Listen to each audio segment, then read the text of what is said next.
what happens is like we stack all the really cool features into the $67 price point. So we say, look, you can make unlimited videos with the $67 price point.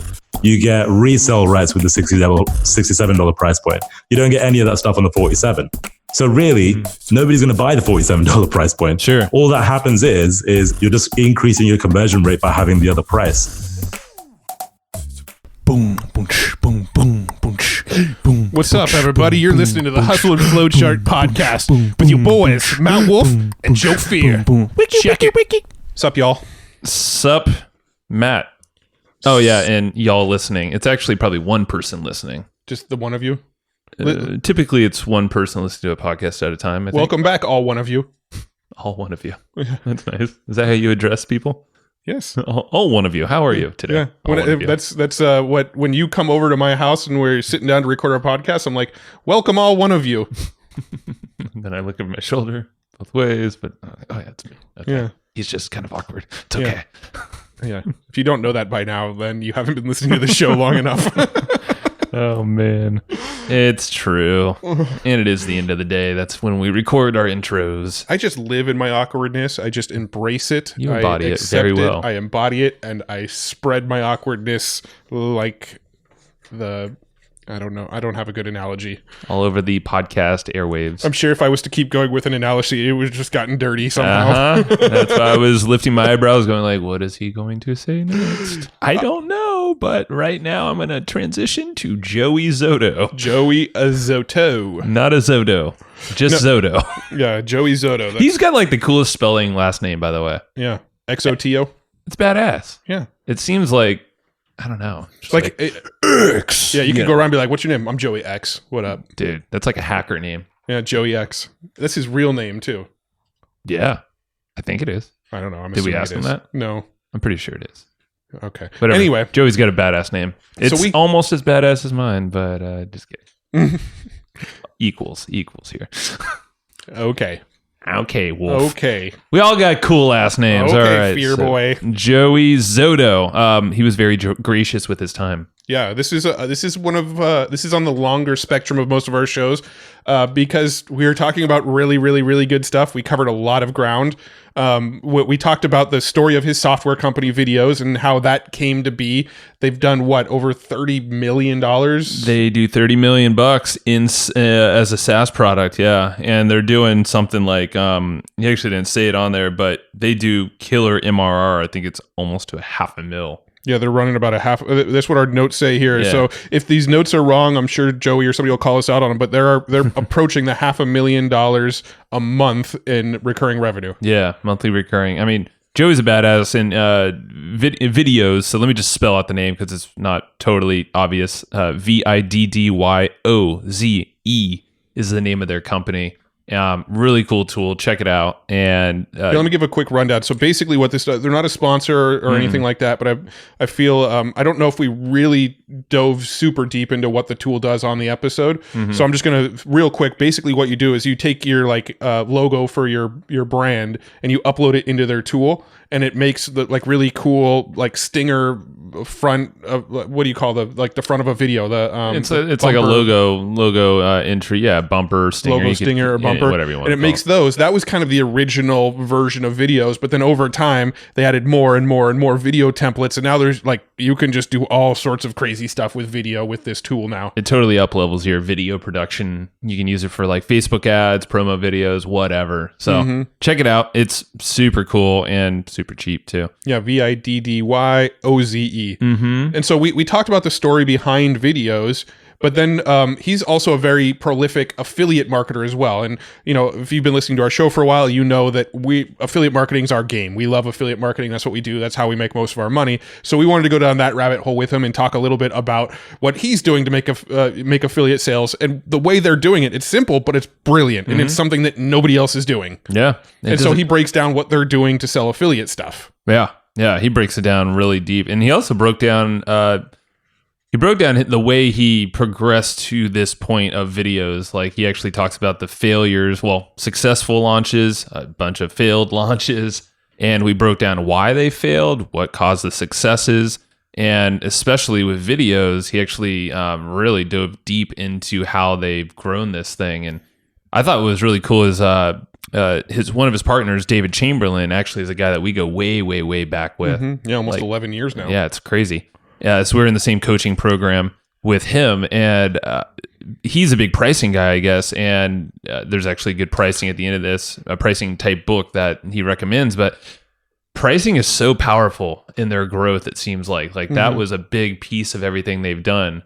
And Joey lines out exactly what went into the pricing model and why, like the psychology and how you can actually use that for scarcity and, promotions, even with affiliates and ads. It's really fascinating. And just that alone, I think you can gather a lot, because pricing is such a common term or thing that people get stuck on. Yeah. But there's like a whole psychological thing, but there's also ways to use that for marketing strategy as well. Yeah. So if you've got a product and you kind of struggled on pricing, we do have a pretty good discussion of that.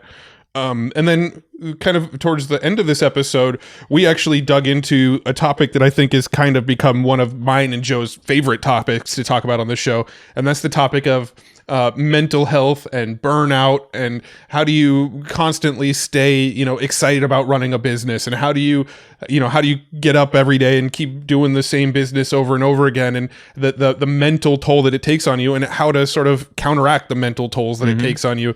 And quite honestly, you're probably going to hear us talk about more and more of that kind of stuff on the podcast, not as the main topic of every episode, but we just love diving into that topic because the tactical stuff we talk about, how to do the affiliate marketing stuff, or how to price your products, the tactics are all great and we love them. We love talking about them. We love sharing them with you.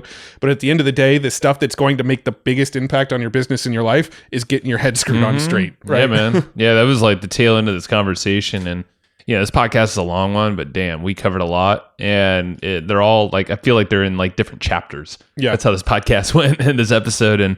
And man, each chapter is like its own little masterclass. I feel like that you can gather a lot from. So I like that. Chapter 1 would be like the story of videos. Chapter 2 is how to be a ninja at affiliate marketing. And chapter 3 is how to get your mind right for the game of business. Pretty much. Chapter 1, I would say that's like the story of creating a badass, like recurring $30 million company. Yeah, it's okay, I guess. Yeah, it's pretty sexy.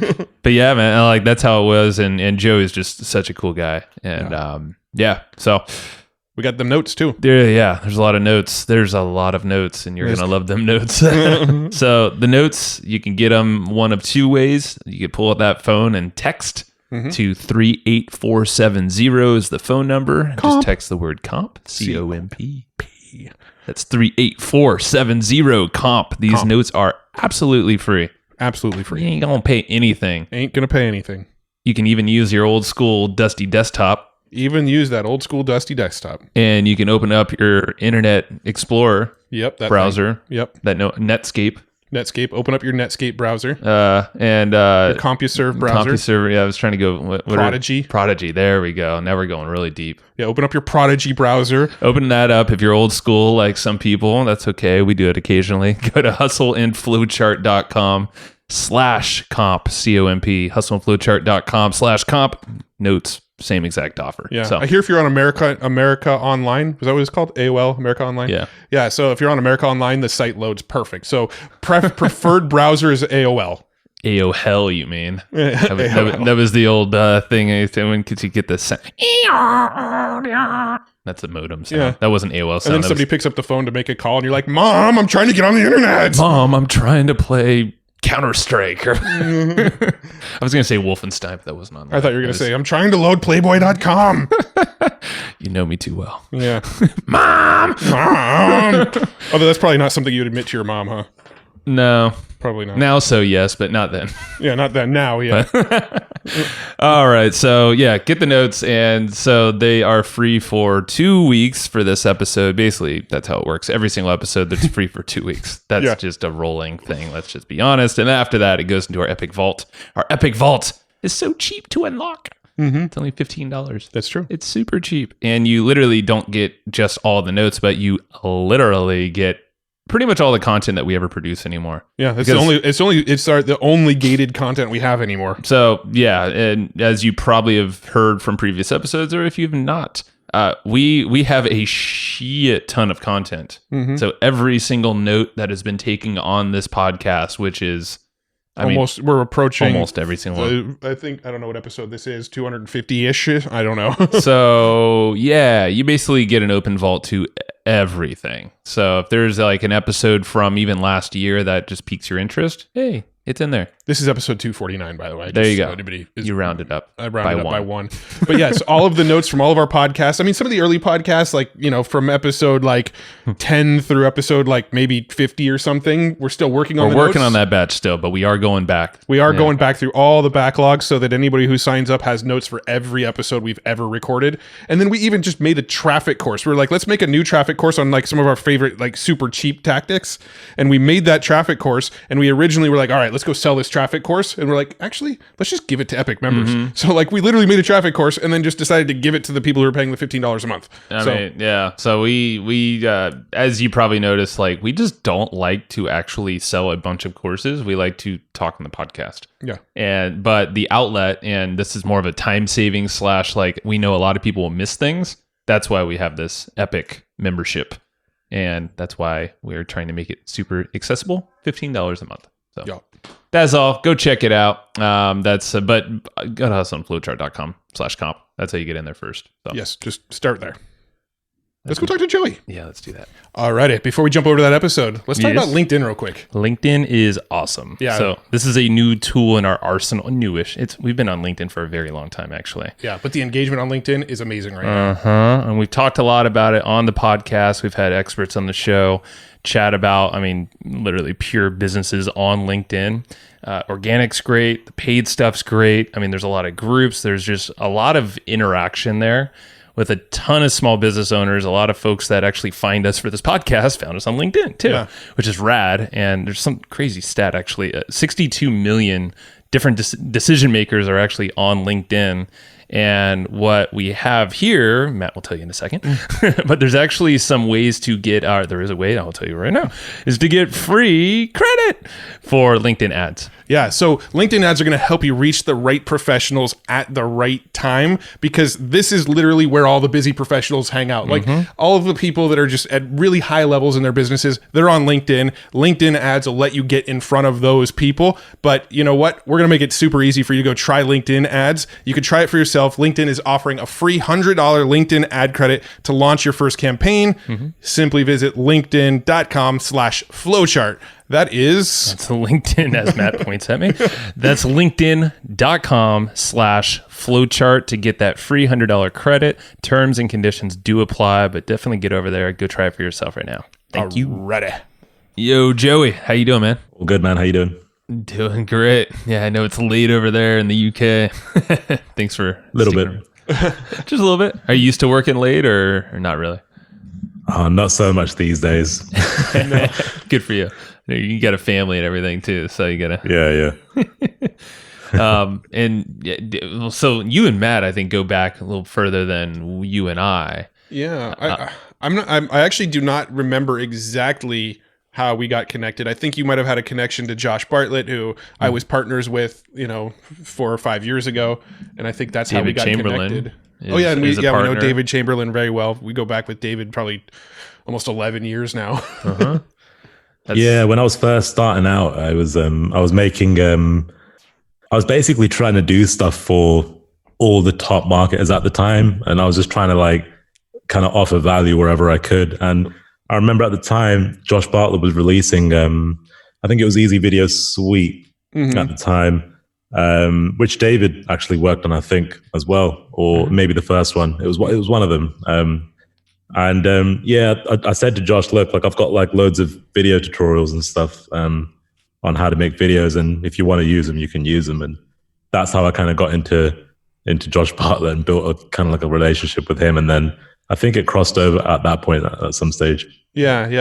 At that time, I actually ran his membership site for him. It was called the Elite Marketing Foundation. And it was whenever you bought Easy Video Suite, you got a free 30-day trial to this members area thing. And I ran the members area side. So that's probably how I initially got introduced to you, was somehow you were connected with Josh, and then you made some videos around how to make better videos. And I put them in the members area, and then I think somehow we ended up chatting, and then you released videos, and I was an affiliate of videos. And well, I was actually the one doing all the VSLs for that product, so we were all wrapped in there in some form. You guys were in the back end. I was over there working with Josh on the front end.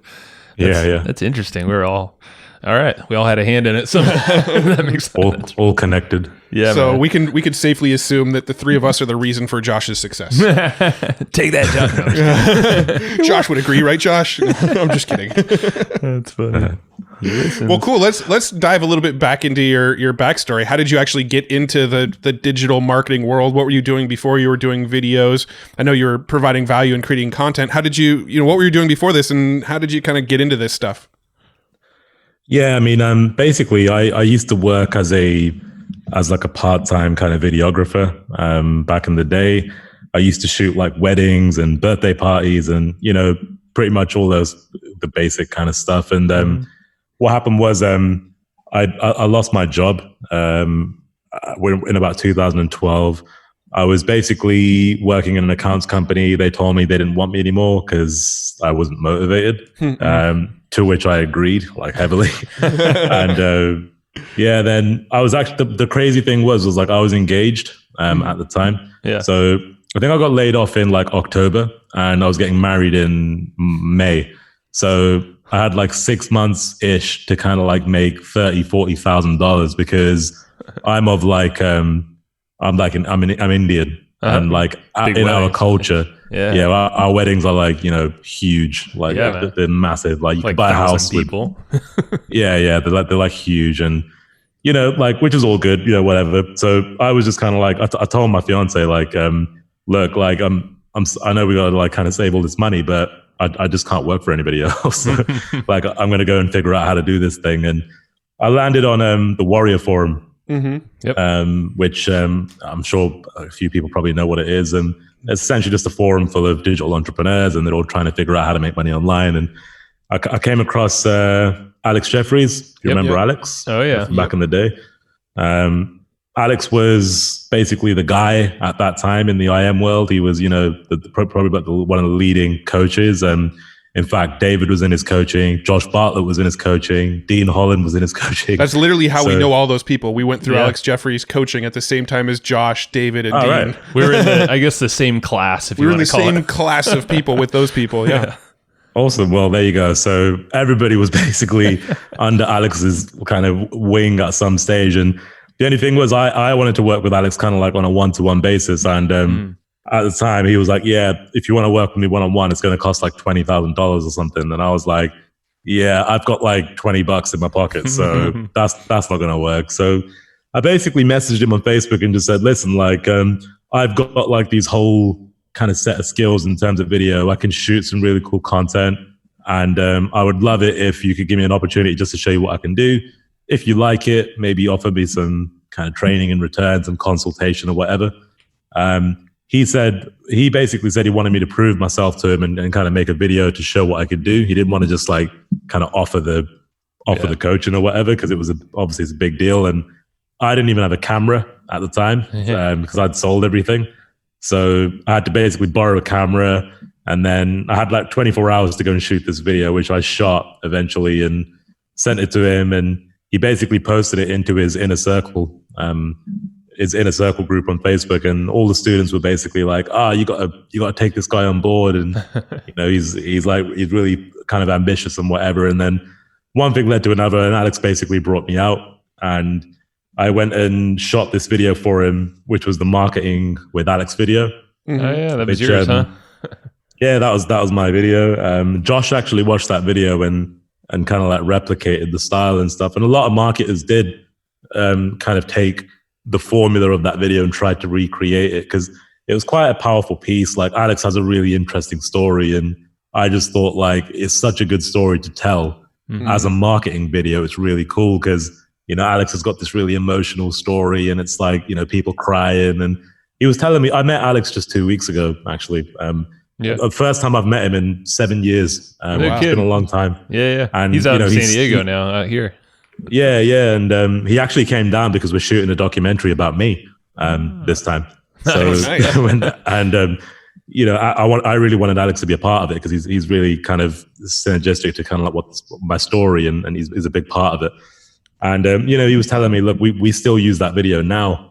2 weeks ago, he was speaking on stage, and his children basically go on stage. And when they introduce their dad, they play this video on a screen. And, that made me feel really warm inside, because I was like, that's so cool, man. Like we made this piece of content and, he's still using it. And he was basically saying, look, like he didn't know it at the time, but they use that video now and realize that video really helped Alex propel into like the guru kind of figure, because he didn't want to be a guru. Right. You know what I mean? Like Alex was kind of like the unrelenting hero type. Well, one of his books, I think the subtitle was "Putting the Horse's Head in the Guru's Bed" or something like that.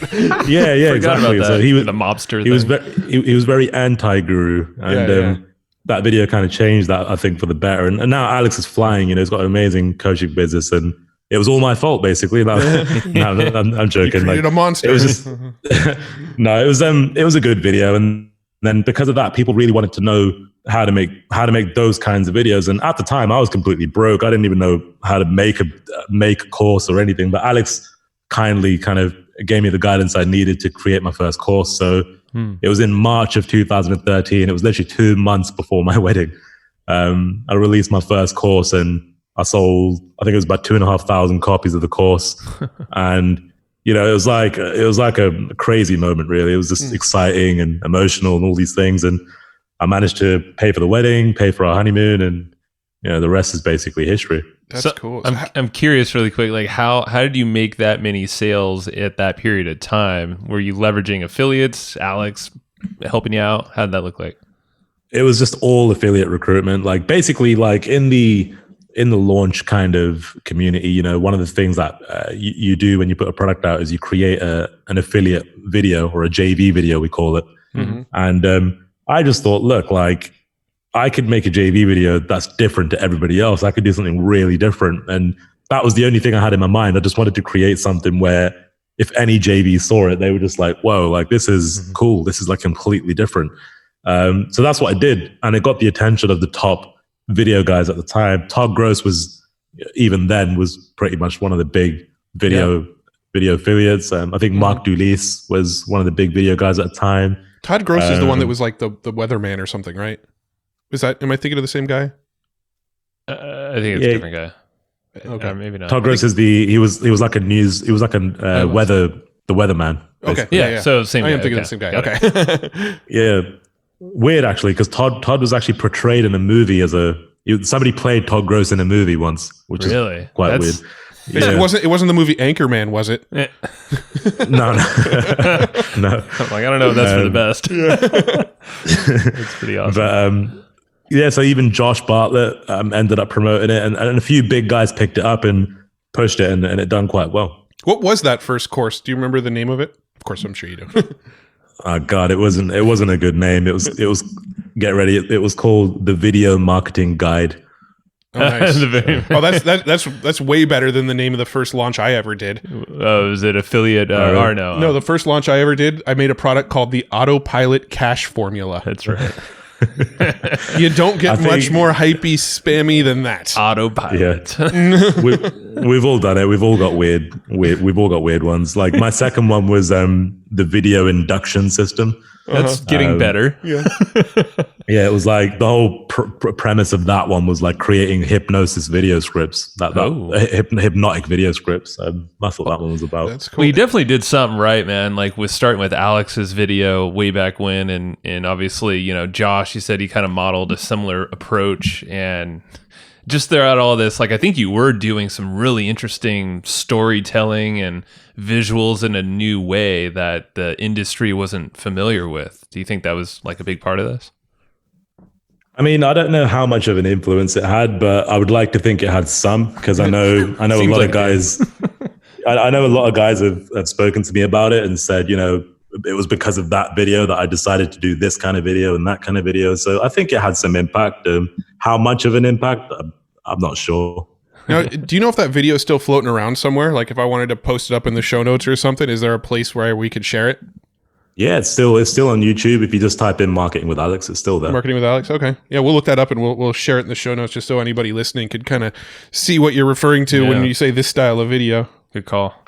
Yeah, definitely. So that kicked you off, and what from there? So what have you been doing? Is just a bunch of product launches, and you did a lot of affiliate stuff. It sounds like in the meantime as well. Yeah, so I went and released. My second course was Video Induction System, so I did that a year after the first one. A year was quite a long time to wait, but to be honest with you, like after I did that first release, like I'm going to be completely transparent. Like I thought I was like a millionaire, basically. And I think every entrepreneur has to go through this moment where they're gonna basically just burn all their cash, because at one stage I couldn't even afford like getting my lunch at work and that kind of thing. So I was super broke. I've been bankrupt before. Like when I was 19 years old, I was bankrupt. So like I couldn't even like get a job for a couple of years. Like I made a lot of bad decisions. Like I was trying to start a business and it failed. Short story. But like I got a whole load of money after that first launch and then basically burnt through the cash really quick. And then I was like super depressed, mentally exhausted, because I was like, well, I understood quickly that I can't just keep releasing courses. And I realized that after the first one. That's good. Which, like, in hindsight, I think that was a good thing, because I think I still see vendors who were releasing courses back then, and they're still doing it now. Which, if that's your business, who am I to say anything different? But I think it's just not a healthy business, because I think it can cause a lot of burnout, a lot of mental exhaustion, as it did for me. And it got to a point where I was like, right, well, I need to make some more money. So I did a second one. And then I didn't want to wait for the third one because I didn't want to be in that situation again. So the second one I did actually sold like 4,000 copies. It was quite big. So then I thought, all right, well, I may as well do it again and just double up. So I did a third one. That was called iPocket Video. So that was about creating videos with your mobile device. I think I remember that one. I actually think I remember seeing some of the marketing around that one. Yeah, I think that was probably the best one I did. It was like probably the best named anyway. Yeah, it is a good name. And after that, I kind of fell into this weird kind of between a rock and a hard place situation where it was like, I don't want to release any more courses because like I don't feel like this is what I want to do forever. And I'm not sure what to do next. So I was like, I've learned a lot of skills here. And one of the things I really enjoyed was kind of like personal development. So I thought, you know what, I'll create a personal development brand. So for like 7 months, 8 months, I started this brand called Speaking Change, which nobody's heard of because I didn't ever do anything with it. But I spent a long time on it. And it's crazy. I actually was about to start a podcast called Speaking Change. And I remember I got an intro made and everything. And, I was in Podcasters Paradise, John Lee Dumas's program. And I was doing the whole thing. And then, I just ended up kind of not doing it because I just didn't feel like it was the right thing to do. And I felt very stuck. And then one day, like it kind of got to a stage where so much time had passed. And I was like, I need to kind of teach another course. Like I need to do another course because I'm going to run out of money here. So I started thinking, well, I need to teach something new. So why don't I teach video animation? And I didn't know video animation. So like I started to learn After Effects and I thought I'll learn it and then I'll go and make a course about it kind of thing, So started learning it and I realized this is going to take me a long time to learn. That's a beast to learn. I tried to do it and it's tough. And I was just kind of like, this isn't gonna be a quick thing. So I better go and try and figure out what else I can sell. And I really like the idea of getting into software. Like I didn't know anything about software. I can't code anything. The most technical stuff I know is how to make a video. Like anything outside of that, I can't do it. So, I started partnering up with a couple of people in the industry and I'd done a few software launches and they all bombed, which was a new experience for me because none of my launches had bombed before. So it was a new thing. I had one that only done like $10,000, which probably sounds like a lot for some people, but for a launch, it kind of sucks, especially when you have like $20,000 you got to pay in prizes. So I was going to say, and then probably all the overhead that went into developing whatever the software was. I mean, if you're not a developer, you had to invest in developers. So, I mean, yeah, it's not a lot of money all said and done. Yeah, and then I done my second software, and that also bombed. And it was around about that time where I was almost getting ready to kind of teach this software, this animation course thing. And before I really committed to it, I decided to kind of look online to see, is there any software that can kind of create an animation like automatically? And at the time, there literally wasn't anything close to what I was thinking in my head. Like I wanted to be able to just basically upload my logo to like an app, and then the app just like animates the logo basically. That was the whole concept that I had in my head. And it was like, right, well, there's nothing there that does that. What if we could kind of make this into the software? Like, how do we do that? And I spoke to a lot of different people in our industry, actually. One marketer actually helped me build a prototype, which turned out to be horrendous. It wasn't what I wanted. And he, it didn't end up working out with him. And I took the idea to a couple of people, and then I came across David and Jamie, who at the time they had a business called Mobelia. And Mobelia was like a software mobile website builder, basically. Okay. And, those guys were doing really well. They weren't doing the affiliate thing so much. They were doing it a little bit, but not a lot.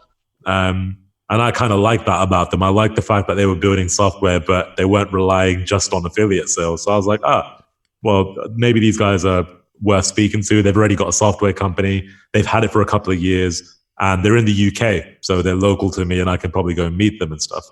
So I ended up kind of reaching out to those guys, and I took the idea to them. And yeah, they basically loved the idea and just said, let's see if we can build like an MVP. So they had one developer that worked with them, one designer, and they basically used the designer and the dev at the time to put together a very basic prototype. That would have been what you would have seen initially. And yeah, it was just a really simple product, but it literally did what I had envisioned it to do. You upload a logo, you choose from a template of, at the time, our library was only 20 templates. You could choose a template and it would animate it. And I was just blown away by it because there literally wasn't absolutely any other tool at the time online that was doing this. So I just thought, this is it. Like we've got a really cool thing here.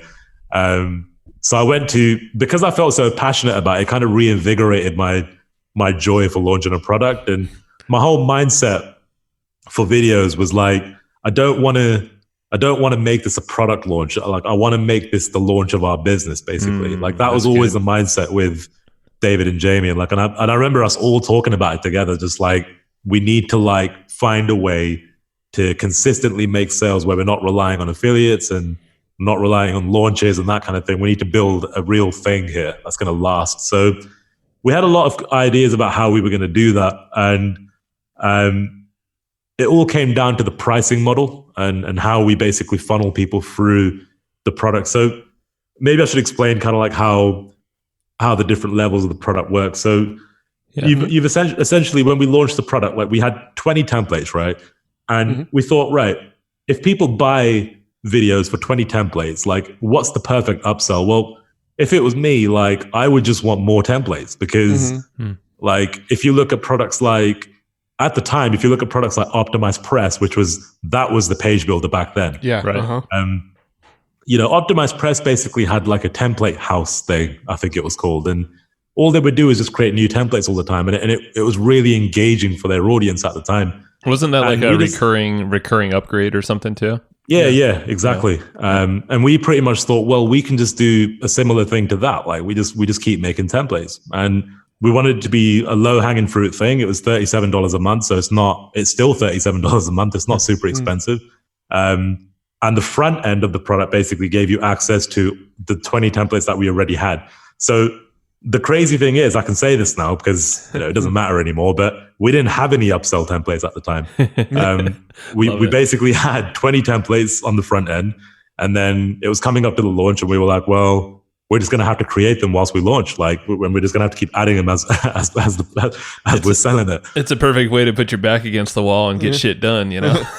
Yeah, man. Like honestly, our mentality has always been like sell first, just sell the thing. Yep. Because every other SaaS you see, well, not every other SaaS, but all the SaaS companies in Silicon Valley, they all do the same thing. They build a product to perfection.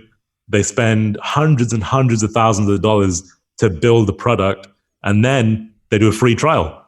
And it's like, well, when are you going to ever make any money? So that's why the VC money. Exactly. Like, and it's like, well, let's take $10 million in funding and then we can start actually maybe making some revenue. And we're like, well, no, like we don't want to do that. Like we want to make money now because we don't have anything else going here. Like this is our bread and butter and this is how we survive. Yeah. So we need to make some money now. So our thought was, well, let's just not do a free trial. Let's go sell the product for $67. It does what we say it's going to do. So it's not like we're lying. And then in the upsell, we basically say, look, we're going to give you 20 templates a month. We don't say you're going to get 20 templates right now, but you're going to get 20 templates a month. Starting in 30 days. Yeah. Exactly. So that was our mentality. It was like, we've got 30 days to basically get the templates in. So that's how we approached it. And we done a 4-day launch. You know, we didn't want to open up for like a week or anything. We wanted to keep it nice and short. Again, there was strategy behind that as well. Like, you know, like what we find is like a lot of the time, the affiliates who basically will promote a product launch, right? Mm-hmm. They go really hard on the first day.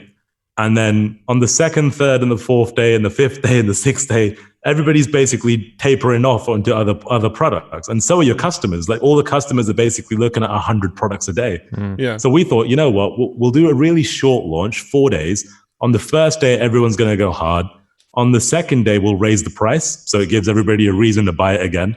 On the third day, we're going to accept that we're not going to make a lot of money. And then on the fourth day, we're going to close it. So everybody has to buy it. So that way we only have one dud day and all the other 3 days are really good. Yeah. So if you look at the big launches nowadays, like a lot of people do that now because they've kind of seen that pattern works really well. Yeah. And yeah, we did like $480,000 in the 4 days. And then in recurring, we had forecasted $1.2 million over the year in recurring sales. So basically like we just built like a serious like 6-figure a month business over 4 days, I guess, like of selling. Yeah. So all we had to do now is just maintain the thing and basically find a way to keep it going. Yeah. So I'm curious, how long did it take you from the very, very first, like, you know, just kind of messing around with the idea in the office to actually having something that you felt was ready for the consumer? Yeah. So me and Jamie had our first Skype call in March 2015. And we released the product in September 2015. Wow. March, April, so July, like 7 months. Yeah, 6 or 7 months.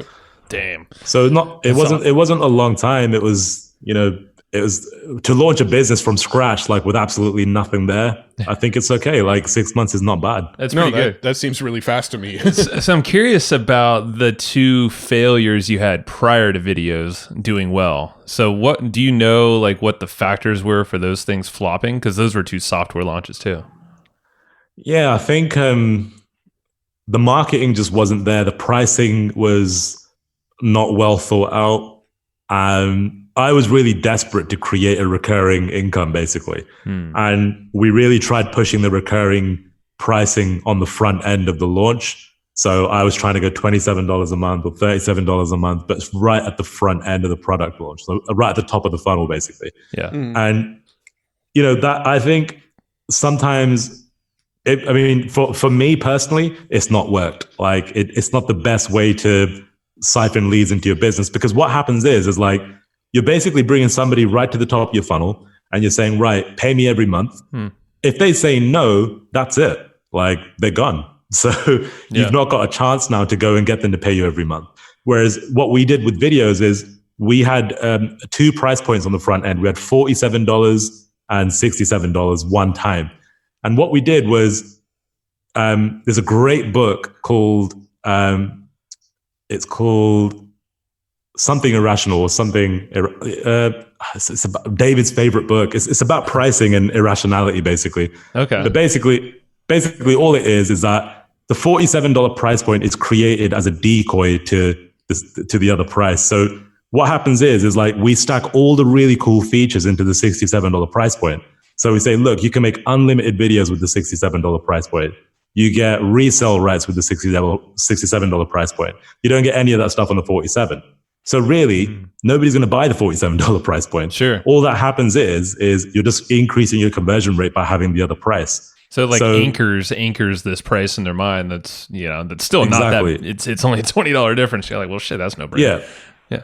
Predictably Irrational is the name of the book. Okay, yeah, I've heard of that one. Yeah. It's a fantastic read if you want to look at the psychology of giving people the obvious choice, but almost making it look like it's not so obvious at the same time. It's kind of like it's like you're tricking them into buying it, but it's not a trick, basically. Yeah. Well, before we hit record, you actually mentioned Convertry, and I noticed like Convertry has two pricing plans. One's like $63 a month, and one's like $69 a month, and like everything you would want is in the $69 a month plan. Interesting. And it's only like a $6 difference.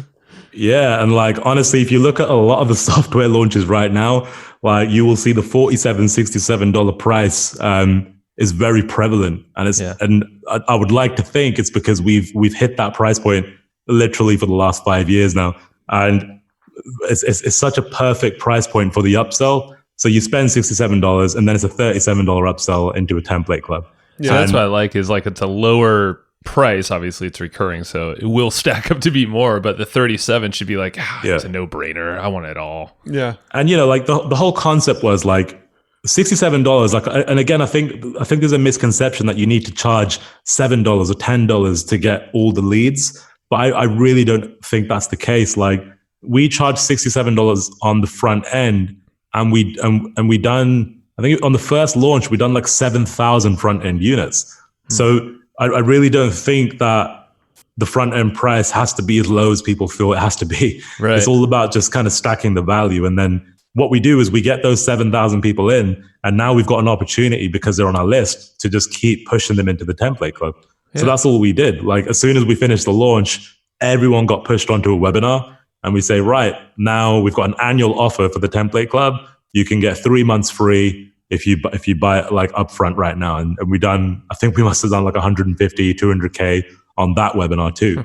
So, that's the system that we've done from the initial launch. And we've literally done that every single time we've put videos out with the affiliates, and everybody gets paid very well. Our affiliates have been paid over $16-17 million now over the last 5 years. Damn. So we've done a good justice, I think, for our affiliates, definitely. Yeah, no, I was just saying, I think I said it before we hit record, was I promoted video. When did version 1.0 launch? Just so I have my timeline straight. 29th of September 2015. 2015. So that was 5 years ago. I mean, almost 5 years ago, 4.5 years ago. So 4.5 years ago, I promoted videos, and to this day, I still get commission notifications. That's gnarly, man. So that's pretty awesome. And I know like what you wrote here, at least we have in our notes, it's up to what, 30 million now in sales videos? Yeah, just creeping up to 30 million now. I mean, that's amazing, man. And you could hear that. Thanks for breaking everything down too, and all the. And actually, I want to go to the fact that so you did a lot with affiliates, but also you do a lot with ads to drive new customers, right? Yeah, absolutely. Like, as soon as we finished that first launch, like literally the conversation was, right, how do we now grow the business without having to get the affiliates on board? Right. Because like, it's not that we don't use affiliates. Like we still use affiliates. Like we have a lot of affiliates that promote Evergreen all the time. But it's just that if we wanted to scale to a point where we've got VCs and, the big guys, the banks and everybody else looking at us saying, maybe we want a slice of this thing. We're going to need to create a system that's completely hands off and not based on the affiliates. Like we need to create something that can be scaled up, and process driven. So that's where the thought was like, right, well, we need to figure out Facebook ads, we need to figure out YouTube and all the rest of it and dial those things in. And it took us a long time. Like we went through different agencies, we went through a multitude of marketers, and, it was a hard nut to crack, like a very hard nut to crack. And it was in 2017 where we had one affiliate who started running Facebook ads, and he did $1 million of sales in 30 days. on as an affiliate. In 30 days? Hold up. Yeah. Need to re-engineer that. I mean, that takes some balls to throw that kind of ad budget at it too. That's true. Absolutely. Like honestly, he absolutely nailed the ads. And I spoke to him and said, I'm not going to say who it is, but most people that know me will know who it is. But I spoke to him and just said, like, do you want to kind of like work out a deal? You want to maybe, I don't know, like come on board or work in the company or whatever. And it didn't ever transpire into anything. And he actually just ended up kind of disappearing and like almost like a Dracula. Like it was quite odd, really. Like he came in and made a significant impact and just disappeared. Bailed. Wow. Weird. Interesting. All right. So that happened. And then we thought, well, if he was able to do that, like then we've obviously got a funnel here that works. We've proven that ads can work. We just need someone that can replicate what this guy's done. And it took a while. Like it took quite a lot of time. But eventually what I did was I reached out to a couple of people on ClickBank.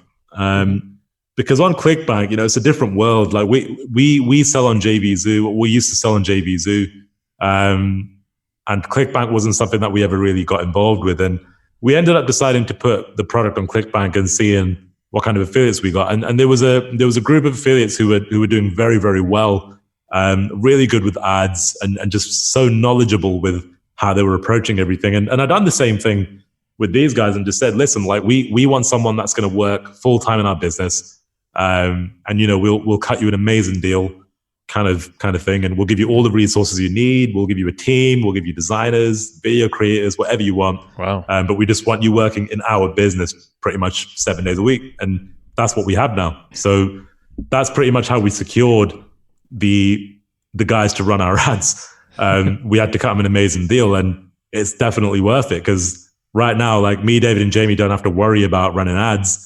We're just focused on, right, how do we move the business forward? How do we, look at scaling this thing from where we are now, new products and new services and that kind of stuff, and not putting our heads into things that we're not experts at, because we're not Facebook ad people. Like that's not what we do. We're good at creatives, like all the ads and everything. We get behind all the video creation and the adverts and all of that because that's what we like doing. But in terms of actually running the traffic, that's all down to the two guys that are kind of running the ads for us right now. That's awesome. Super smart. I'm curious with videos and the template club kind of concept. How are you guys actually coming up with 20 new ideas for video templates every single month? It seems like you'd kind of run out of ideas after a while. Yeah, we have our head animation guy lives out in Serbia, and he has like 6 or 7 animators. Wow. So we have about a team of 8 or 9 animators in the business who all work all over the world, but the main guy works in Serbia, and then he manages all the other animators, and they have a huddle every couple of weeks, and they just go from there. Like they post inspiration in the Slack group, and they just talk to each other and say, oh, I want to try this, I want to try that, and we just let them do it. Like, to be honest, we just get out of the way. We basically, Relya's the name of the head animator, and we say to Relya, look, like this is your thing, so you just run with it and do what you want to do. Like as long as you're doing 20 a month, just kind of create what you want to create. And he's been doing it perfectly for the last couple of years, and that doesn't look like it's going to change really. Love it. I love it. I like this whole thing. Like what you just said is like you trust in your, well, for one, you built a team around the things that that you're just not great at, but you stick to your lane as best as possible. And then you trust, you're like, no, just let them have at it. Like they know their little bubble that they should play in and their expectations, which is 20 a month. Just let them go. Like, do you think that was a huge part of scaling up this thing as quick as you did? Yeah, absolutely, man. Like I think when I first started out, I'm a control freak. Like I try to control every facet of the business that I can. But I think as I'm just kind of like getting more experience in business, like you just have to get out of the way because sometimes even if you feel you could do a better job, like I used to shoot all of the video content in our business. Like that's my thing. But, I brought on a video guy and I'm just putting my faith in the video guy to basically just go and do his thing, like just go and do your job. Like, and he really enjoys it because I don't step on his toes. I collaborate with him and I jump in with him now and again because I love making videos. So it's like, I don't want to stop doing it, but I do it when I want to do it and I enjoy it. And it's okay. Like I don't fret too much over the small details. And I think a big thing that me and Jamie talk about in our own podcast on the first episode is kind of like, you can't look at things in such a granular way when you're starting a business. And I think even when you're scaling it, you've got to be very kind of like hands off if you want to grow, because it will just slow you down. It will completely drown your resource and your time and your energy. And all of a sudden, when your business gets really big, not really big even, just like a normal, like kind of like a medium-sized business, I guess. Like once it gets to that stage, you're basically sat in meetings all the time. Yeah. And it's boring. Like I don't want to be in meetings all the time. It's dull. And even if meetings were your thing, like you can't go run your ads, or you can't send your emails, or you can't write like do everything else in the business that drives you forward. So it's exactly, like you got to pick your lane. That's it, man. So even our designer, like Vlad, he's like an absolute incredible designer. And, like at the start, I spent a lot of time with Vlad kind of getting him to understand the landing page thing and this, because the direct response thing wasn't where he came from. It was more like from a software UX thing. But Vlad really picked up the ability to create these incredible sales pages. And over the years, the amount of marketers that have messaged me just saying, Joey, like, who's your sales guy? Like, who are you using? And it's like, well, we're not using anybody. Like, it's just a guy we have in our team who we've trained over the years, and he's just become exceptional. And we stay out of his way, and he's never let us down. Like, he always comes back and produces incredible stuff, and he just gets better over time. Yeah. I love that. Well, I want to sort of, this is going to seem like a big shift, but I want to talk a little bit about affiliate marketing a bit as well, because I know anybody who listens to our show regularly knows by now that our main source of income for Joe and I actually comes from affiliate marketing. Most of our money is because we promote affiliate products, and I know affiliate marketing has actually become sort of a big piece of your business too. So let's just start with, how are you? What's your philosophy on internet affiliate marketing with your current business model? Yeah, I think what we do is we're very, very selective about what we promote. I know there's like a stigma in internet marketing where it's like, if you promote for me, I'll promote for you. And, like this kind of thing happens a lot. And I used to be in that whole mindset too, and I think one thing that really shifted for me in my head was having an abundant mindset. And there's always going to be people that want to make money. So that's what I always think is like, we don't have to promote everybody to get them to promote us. The reason that people will promote us is if we just make really good products. Exactly. And if we do that, people are going to promote because they want to make lots of money. Right. And it's the same for us. Like, we want to make lots of money on amazing products. So what we do is we sit around, and we wait until something amazing crops up. And, some really, really good products have cropped up over the last couple of years. And when they do, we just go all in on those promotions, and we'll promote them not once or twice, but occasionally multiple times through the year, like every year. Mm-hmm. Yeah, I mean, that's very similar to how we approach it. Is just, we have a handful of products and we want to go deep on those products. We don't want to go wide and just, do, not put our full effort into products that we're going to promote short term. And one of our sort of rules in our business is we pretty much never promote launches anymore. Like, we don't want that 4-day launch window. If we're going to put in a crap ton of work to promote your product, if we're going to create content around it and landing pages around it and email sequences around it to really push your product, I don't want all of that effort to be dead 5 days from now, Yeah, absolutely. Yeah, completely get that. And I like that you brought up the whole reciprocation thing, because that was, I think, like just so incestuous back then. And I think it turned a lot of people off from even just bringing affiliates in, as like, well, shit, that means I got to like carve out time to promote something that of theirs that I'm not really a big fan of. Well, it's such a disservice to your audience. We spend all of this time focused on building up a customer list, building up an audience, building a brand, getting, followers and people who enjoy listening to us. And it just really sucks to go and say, hey, everybody, you really, really need this product that I'm promoting today. And trying to push people to get this product, even if you don't really believe in it, just because, they promoted you, it's doing a huge disservice to your audience, and I think over time your audience is going to realize, they're just promoting these products because it's a reciprocation from the people that promoted them. And if your audience starts to catch on to the fact that you're just kind of peddling junk to them, you're going to lose that audience. Absolutely. Like there was a time when it's pretty bad, really. But like when we were selling, there was a stage where we were selling just on JVZoo, and obviously, when the leads are kind of flying into JVZoo, there's JVZoo do like the product of the day promotion, and I've got nothing against it. Like, it's not my business, so they can do what they want. You know what I mean? But like, at the end of the day, what ends up happening is we're funneling all these brand new customers into the JVZoo environment, right? So we sat on the top seller list for about 7 months consecutively every single day. Dang. So we were literally sending hundreds of customers a day to the JVZoo platform. And the discussion that we were having was, look, like, we're basically putting these guys in an environment where they're going to get absolutely annihilated by all the other affiliates in this pool, basically.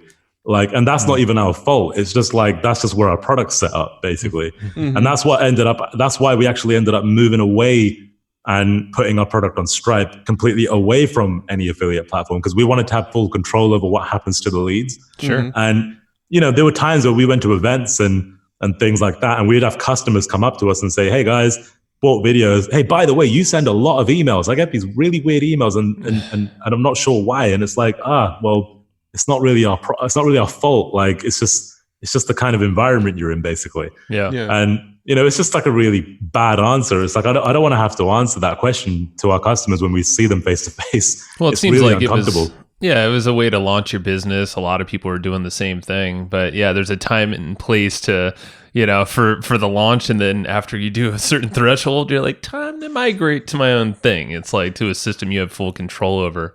Yeah. If we were all doing what we did when we first started, we'd all be doing WSOs with Warrior Plus and selling, $27 ebooks that I made last night, That takes me back. So,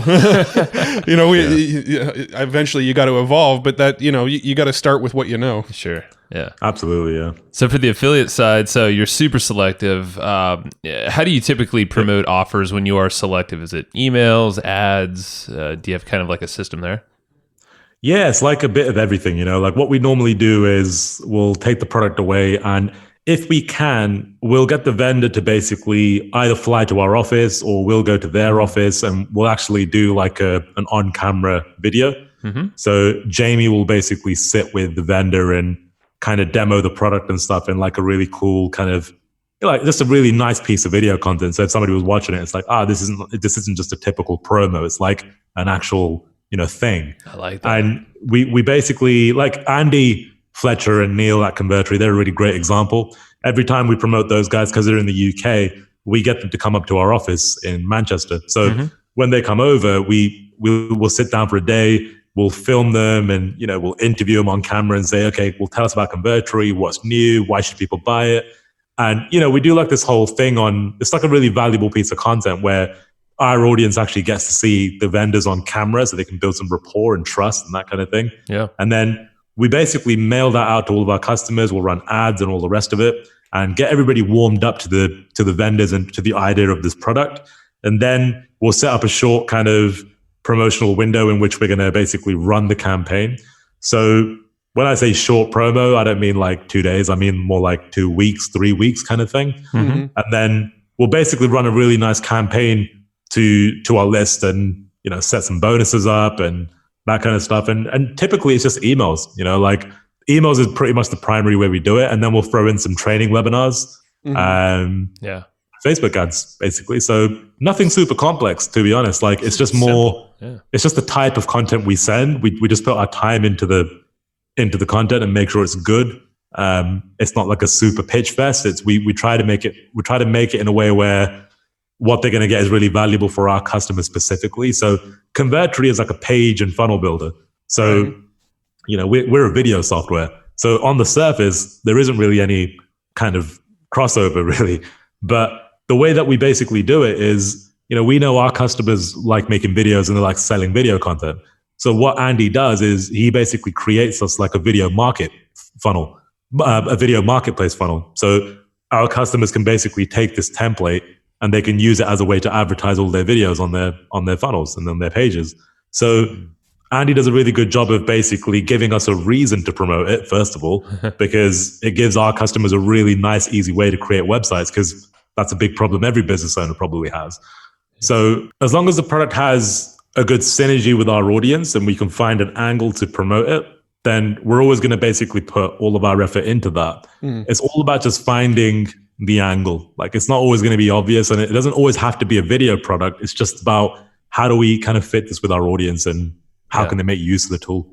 I think that's super smart because, people approach us all the time for, hey, how do I do affiliate marketing in my business? I do this. And typically people don't see it as like, well, you can actually bolt on other services or tools or products out there.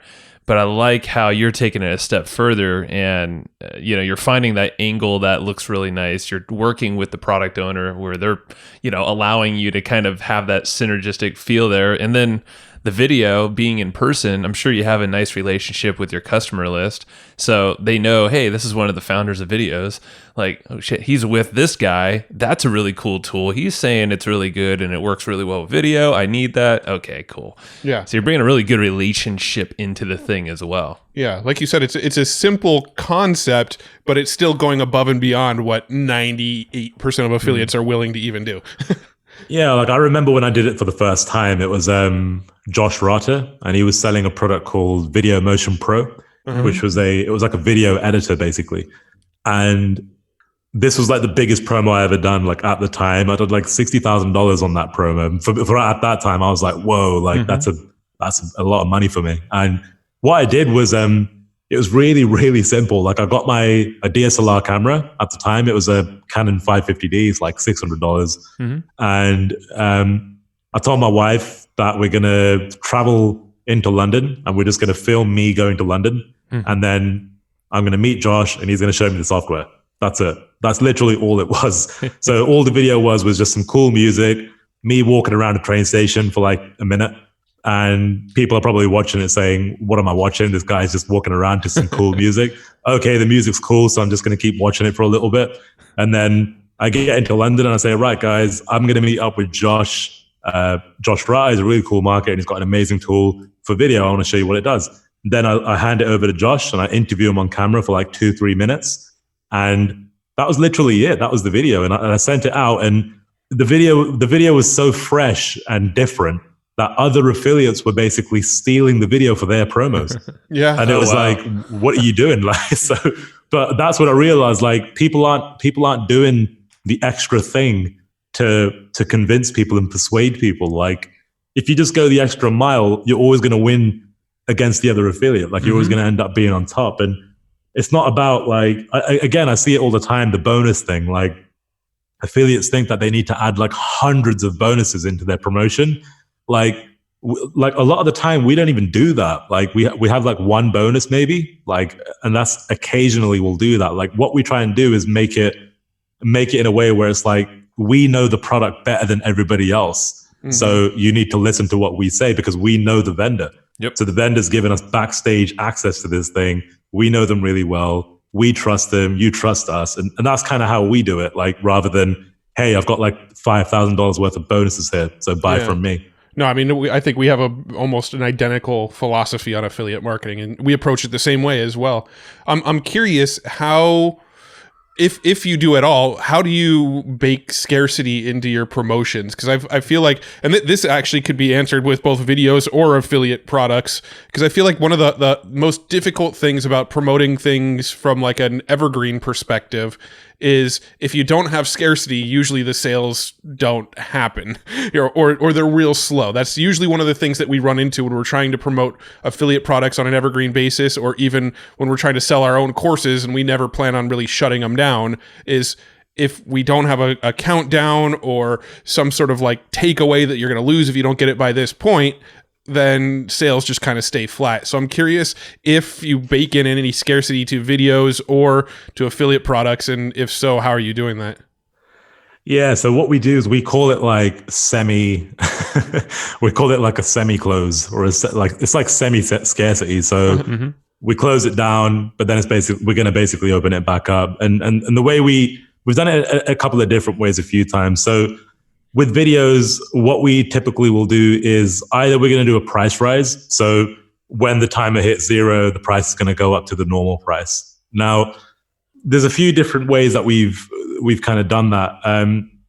Sometimes we'll do it straight away. So right, midnight, price has gone up, boom, and it's done. That's like the clean scarcity thing, and it's like it works and whatever.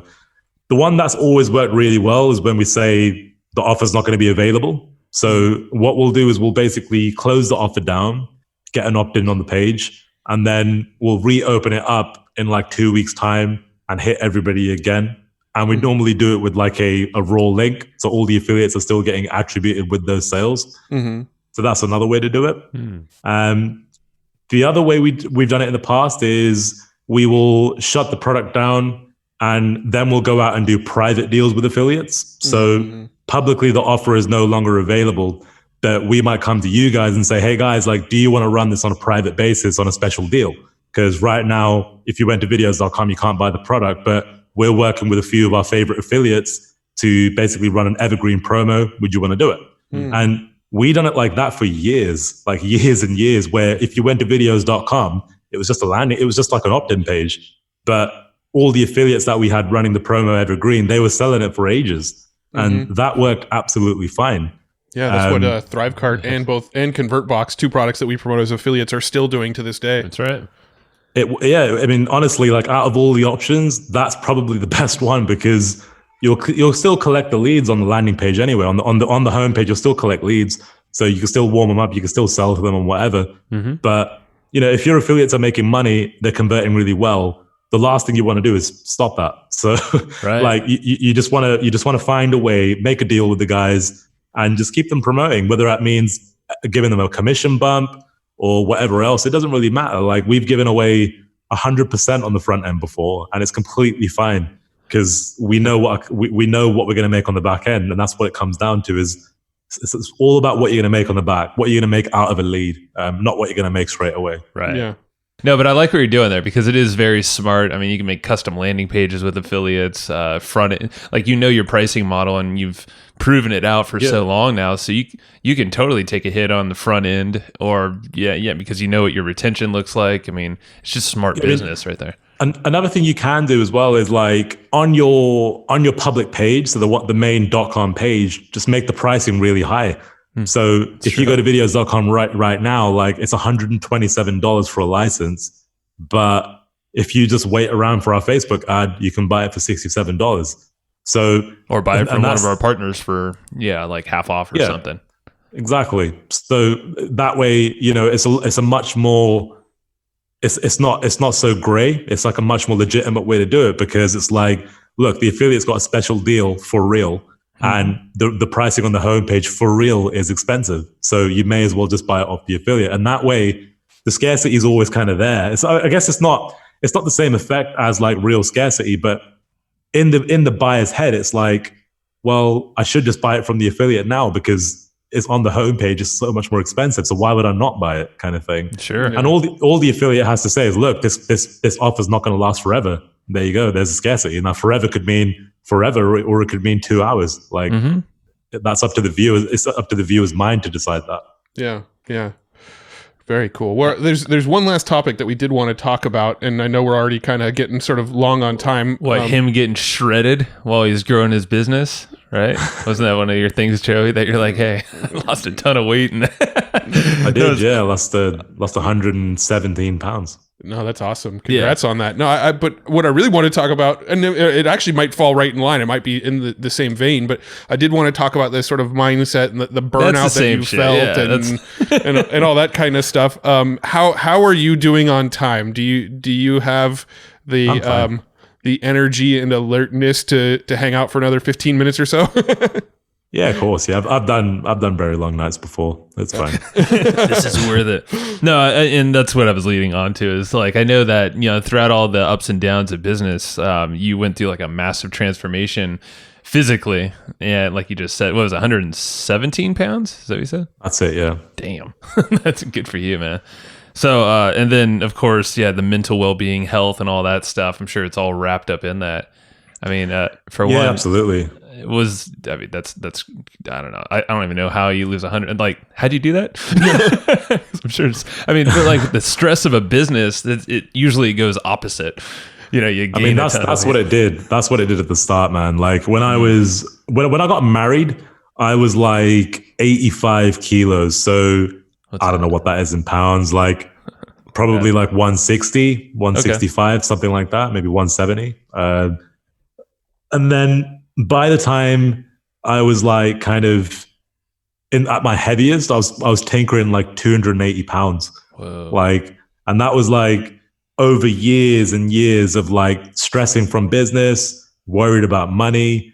Like I was literally getting gray hairs and just, it's kind of mad. Like if you listen to some of my old videos, you can just YouTube it. If you type in like Joey Xoto Brander, which is one of our old products, like BRANDRR. If you Google that, you'll see a demo video of me like in this gray hoodie, and I'm absolutely huge.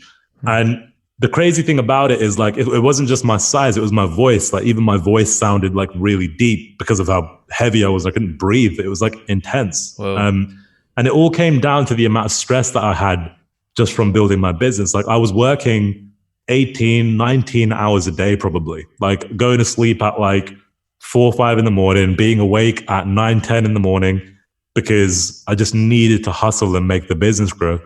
And, you know, like I see it on Facebook all the time, like, oh, you know, I'm hustling 24 hours a day. And it's like, well, that sucks, doesn't it? Because that's not going to do anything good for you. Like, and I learned that over time where I basically just fell into this very, very difficult state where, you know, like I think over the years I've had like 3 kind of like mental breakdowns, like full on nervous breakdowns. Like, you know, I've been to the doctor a number of times because my stress levels are too high. I've been on medication because I couldn't handle the amount of anxiety I was having.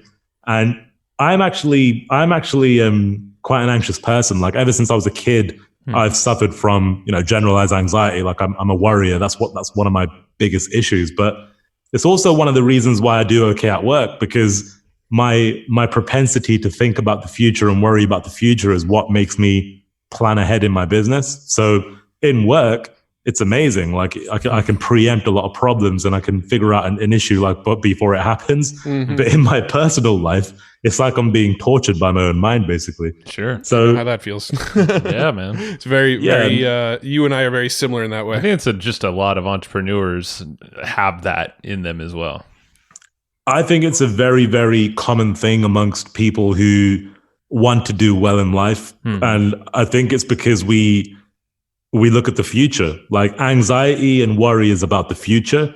Depression is about the past. Right. So those are the 2 things that you gotta look at. And honestly, the one thing that's really like kind of settled my mind after many years of therapy and medication and everything else is like understanding what it really means to be present is like probably the best thing any entrepreneur could have. It doesn't mean you're not going to have the same drive. It just means, you know, if any kind of unhappiness generally will come from things that have either happened in the past or things that are going to happen. And if you just actually just look around yourself in the present moment and you say, right, well, where am I right now? I'm in my living room right now. There's my kids' toys on the floor, my dog sleeping in the corner. There's nothing here that's actually going to come and attack me right now. I'm fine. Like I feel fine. I'm on a call with 2 cool guys and I feel all right. And that's all that really matters in this moment, because it's the only thing that's actually real. The only thing that's real is what's happening right now. Things that have happened in the past, they're not really my reality anymore because it's happened, right? And thing in the future, well, who knows what's going to happen? It's just like, it's one of those things where we can't control it. And I think another thing with entrepreneurs is like we're control freaks and we need to know what's going to happen. But because we always need to know, in business, that's great. Honestly, it's like an amazing thing in business, but everywhere else it sucks because you're literally torturing yourself, like, and basically just stressing yourself out. And that's all I did for years. And I became incredibly heavy and overweight. And one day I was just like, again, it was my anxious state of mind where it was like, if I don't do something about this, I'm basically going to die. Like, look, I can't keep going like this because Like, I haven't even had a kid yet. And I want to have a kid one day. Like, I've got a kid now, but like at the time it was like, if I ever have a kid, like how am I supposed to chill out with my kid and play with him or her and, have a good time and whatever. So yeah, like what ended up happening was my kid actually was born, and it was like 11 days after my kid was born. And I don't know, something just ticked in my head, and I was just like, I just need to do something about my body. And I started training, and I really put my mindset into understanding how to actually lose weight. So, I took a couple of courses, I read some books, and just really sunk my time into understanding what it takes. And honestly, the only reason that I was able to do that was because my business was flying. So my worry all of a sudden wasn't about my business anymore. And that's one of the things with anxiety and mental health. It's like your brain will focus on things until they're resolved. So once you resolve a problem, if you have an anxious mindset, you're going to find a problem to worry about. Like your brain will just look. Just migrates around, yeah. Literally, yeah. Like it's people who are like hypochondriac, like so people who worry about their health. So 1 minute they're going to worry about a lump on the back of their head, and they'll say, shit, I've got cancer. And then when they realize they don't have cancer because they've gone to the doctor and realized they don't, then they're going to find another one on their leg. And then it's like, what's next? Like, when does it stop? And the thing is, it doesn't ever stop, because your mind is basically in this loop of looking for a problem. So what you have to do is like reel yourself into this like present moment where, nothing's really wrong in the moment. And that's what kind of keeps me grounded right now. Like, I'm not going to say I'm perfect right now, because I'm not. Like, there's times where I still take medication, and there's times where I'm still, having a really bad day, but that's just life. Do you know what I mean? Like it's business. Like, and the more you start to achieve in life, I'm sorry to say, like it doesn't get better. It just gets harder. And you've got to find ways to manage that thing. And the way I do it is I work incredibly hard in the gym, and I really watch what I eat. And that's literally all I do. Like I count my calories. I weigh every single meal that I eat. I weigh it to make sure that I'm not eating more than I need to. And I keep my protein high, and I work out. And now I've got a six pack. So it's all about taking that anxiety and the energy that the anxiety creates, but sort of channeling it towards something beneficial. Yeah, exactly. Like if you're doing it for a good thing, like I don't think it's a problem. Like a lot of people think it's compulsive, like the way that I eat, but it probably is. But it keeps me healthy, and I think it's great. I'm doing all right. Like I feel 10 years younger than I did 10 years ago. So yeah, if you can sustain that. And I think you said something very important is the, depression is looking in the past, anxiety is looking in the future. And it seems like the wider that gap goes, like if you're always looking way back into the past at some like horrific thing, I don't know, whatever it might be, but whatever that, how far away from the balance is, which is that present moment in the middle, which is never perfect, but at least we're like aiming to be balanced in the middle. However wider it gets, it's just going to feel like you're a little off. You're not going to get in your flow. Things aren't going to look right in life. So I think just knowing that balance and knowing that perspective is going to help a lot of folks here. Honestly, just a little bit of headspace a day is all we need. Like the amount of time we spend staring at our phone doing nothing, like just scrolling through Facebook for 7 or 10, 11, 15 minutes a day. Like you could spend 10 minutes a day just doing a little bit of headspace, a bit of meditation, and it would do a world of wonder for the mind. For sure, man. I agree. No, a lot of these realizations. You mentioned you did a whole bunch of therapy and stuff. Was a lot of this through that? Did you go to therapy, and therapy was sort of how you sort of fleshed all of this out, or was it something else? Or how did you sort of come to these conclusions that really sort of helped you and put you on this right trajectory? Like I did a lot of things to just work on myself. Like I realized the way that I was kind of operating in my mind wasn't optimal for my personal health, like my personal life. Business was fine, but like as soon as your personal life kind of starts to deteriorate, it's going to bounce into your business anyway. Mm-hmm. So I started going to therapy kind of like twice a week to begin with, which is quite a lot, but like I just felt like I really needed it. And through my sessions, like I discovered like a lot of different things that I feel were missing from my life. And ultimately it just came down to, it sounds like it's like got nothing to do with anything, but it was actually my ego. Like my ego was a big part of why I felt anxious and why I still feel anxious now.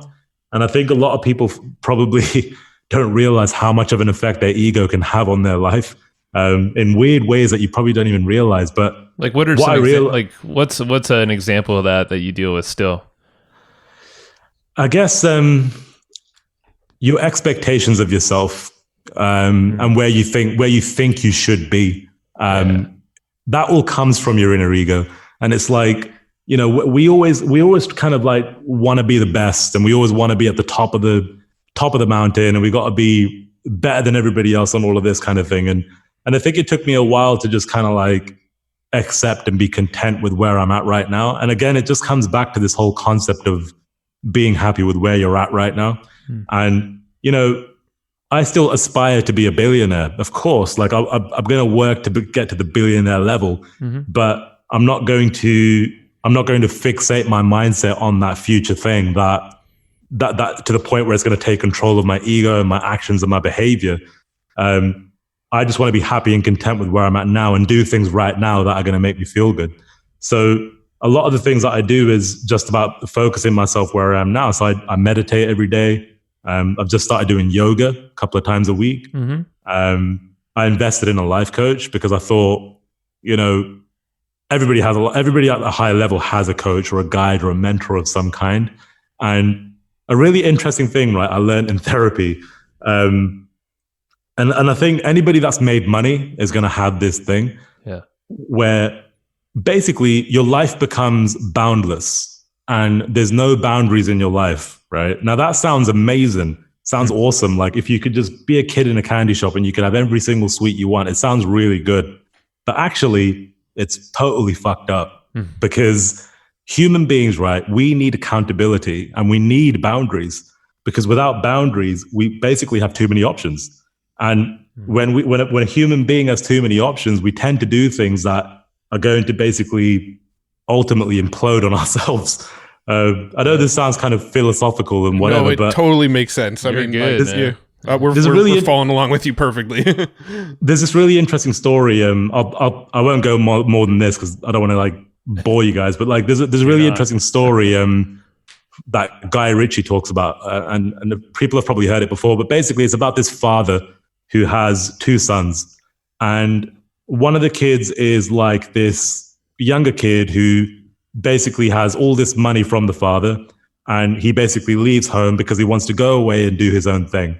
So the other son says, you know what, Dad, I'm going to stay with you because, you know, I want to stay with you. I want to look after you and work with you and, you know, look after the house and stuff.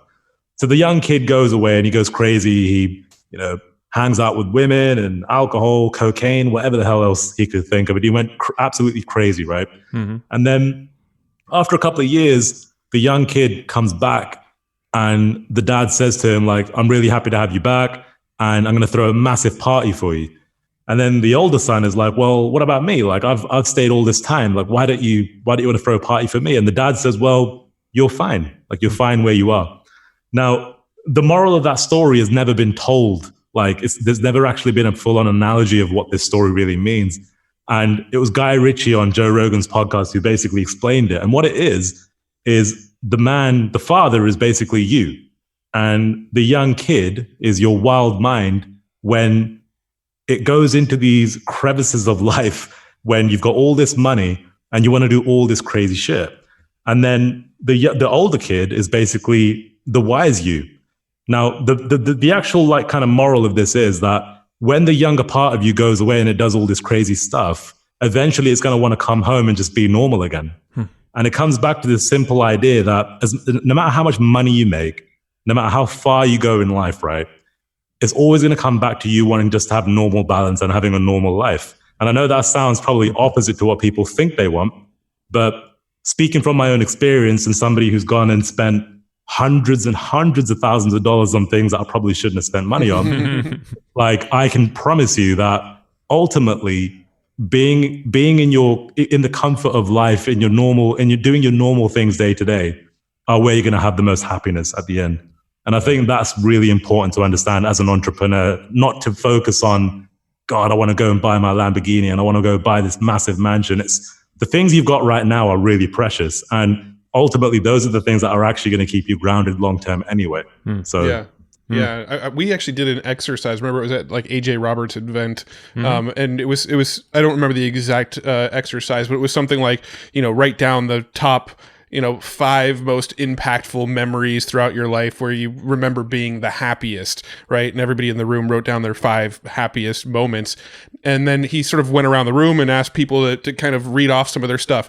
Literally not a single person in the room had anything to say about a time that they got a new toy or stuff, or like the day I bought my boat or the day I bought my Ferrari. It was nothing like that. It was always stuff like, I remember, my wedding day, or the day my child was born, or, the day we had this amazing picnic with the family and everybody was just so happy and it was an amazing day. It was stuff like that. That was all the stuff that when people looked back throughout their life, what was the stuff that had the most impact on them today? And it never, ever, ever had to do anything with material things. Nobody's responses did. Yeah, I mean, I could totally relate, man. Like, I think every entrepreneur goes through this moment where you want to do those things, and I absolutely encourage it, because if you don't do it, you're going to eventually do it anyway, because it's just human nature. Like, and there's a reason why people, when they win like the lottery and they win the big jackpot, there's like such a high percentage of people that end up basically ruining their entire lives. And the reason it happens is because like there is a psychological maturity that you need to be able to progress past having money. And I think as an entrepreneur, you've got to be so conscious of that thing, because like that thing that we're chasing, the money and all of that, like it doesn't really do anything in the end. Well, the money has power over you if you let it. That's like those, anybody comes into money fast, like lottery or a business owner or anything. It's like you're saying, establish what are the things that are actually, my values, what I really want out of life. Maybe even list them out. I know Matt and I have done this with a coach as well before. And we looked at the total, like all the things that we wanted, which were not really a lot of things. It was more like time freedom, but we just attached dollar amounts to it. We're like, wow, that actually doesn't take that much money. We're like pretty much right there. We're like, what else do we really need? That's pretty much what my year is about this year, is like I've invested a lot of money into my own mental health. So I've got like a life coach, and I still go to my therapy sessions, and I've signed myself up for like martial arts, yoga, and I'm just doing all these things that are basically there to help build up my character. And like I used to drive a really nice car, man. Like it was like a customized green Audi RS5. It was like the only one in the country that was made in this way. And I remember when I bought it and I was so excited. And then I remember the day that I sold it too. And I sold it and basically just went and bought like a really normal car. And it was just funny because like a couple of the people in like on my staff and stuff were just like, how come you got rid of the car? And I was like, why not? Like, I just don't need it. And I feel I just felt content about the decision to basically downgrade my car and spend the money on things that are going to better my life. That's what I was going to ask. Is like, how did it feel like letting that go? But yeah, you were content. It was like, it must have been like freedom. You're like, yeah, I didn't really need that after all. Like I have a Tesla and I'm just like, I always thought like, oh, this is my dream car. I love it. I look at it, I'm like, yeah, it's a cool car, but I could do without it. I don't really give a shit. Well, it's just almost every material thing you end up buying, eventually you take for granted, right? And it doesn't take long. Yeah, it doesn't really matter what it is. Yeah. It's like when you buy a new phone, right? Exactly. Oh, yeah. Same thing. Yeah. And I think part of the key is just like realizing that's there's a lot of people that have like these rules, like when I'm about to buy something on Amazon, the 24-hour rule, put it in your wish list, come back 24 hours, see if you still want it. If you still want it in 24 hours, then buy it. Right. Or renting, go rent some stuff for a while. You know? Yeah. Just like, when it comes to like making buying decisions for material things, give yourself some space to, say, I really want that. Put some thought into it, debate about it a little bit, and then still just, after some time has passed, decide if you still want it or not. And I'd say 9 out of 10 times you find, I don't really need to order that thing right now.